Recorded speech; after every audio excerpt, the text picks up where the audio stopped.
Fort Kochi വെളിയിൽ പാപ്പാഞ്ഞിയെ കത്തിക്കാൻ അനുവദിക്കില്ലെന്ന് വ്യക്തമാക്കി പോലീസും ഒന്നിലേറെ സ്ഥലങ്ങളിൽ പാപ്പാഞ്ഞിയെ കത്തിച്ചാൽ സുരക്ഷാ പ്രശ്നങ്ങൾ ഉണ്ടാകുമെന്ന് Kochi city police commissioner A Akbar Fort Kochi വെളിയിലെ പാപ്പാഞ്ഞിയെ നീക്കണമെന്ന സബ് കളക്ടറും ഉത്തരവിട്ടിരുന്നു.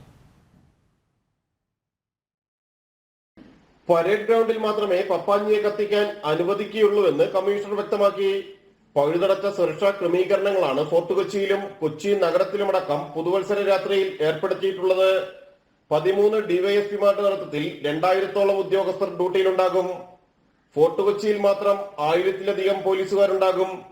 പരേഡ് ഗ്രൗണ്ടിൽ ബാരിക്കേഡ് കെട്ടി അനിയന്ത്രിത തിരക്ക് നിയന്ത്രിക്കും. നാളെ രാവിലെ മുതൽ കർശന വാഹന പരിശോധനകൾ നടക്കുമെന്നും മദ്യപിച്ച് വാഹനം ഓടിക്കുന്നവരുടെ വാഹനങ്ങൾ പിടിച്ചെടുക്കുമെന്നും കമ്മീഷണർ അറിയിച്ചു.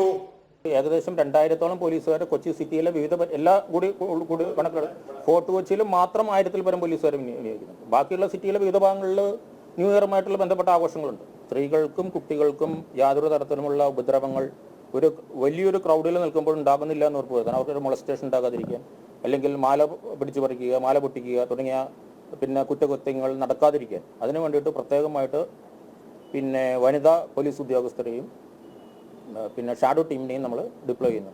മയക്കുമരുന്ന് സംഘങ്ങളെ കണ്ടെത്താൻ ഡാൻസ് ഓഫ് സംഘങ്ങൾ ഉണ്ടാകും. വൈകിട്ട് 7 മണിക്ക് ശേഷം വൈപ്പിനിൽ നിന്ന് ഫോർട്ട് കൊച്ചിയിലേക്ക് ജങ്കർ സർവീസ് ഉണ്ടാകില്ല. രാത്രി 12 മണിക്ക് ശേഷം സർവീസ് പുനരാരംഭിക്കും. വൈകിട്ട് 4 മണിക്ക് ശേഷം ഗതാഗത നിയന്ത്രണവും ഉണ്ടാകും. KSRTC ഉൾപ്പെടെ ഫോർട്ട് കൊച്ചിയിൽ നിന്ന് ആളുകളെ നഗരത്തിന്റെ വിവിധ ഭാഗങ്ങളിൽ എത്തിക്കാൻ 12 മണിക്ക് ശേഷം സർവീസ് നടത്തുമെന്നും Kochi city police commissioner A Akbar അറിയിച്ചു. ജനം, കൊച്ചി.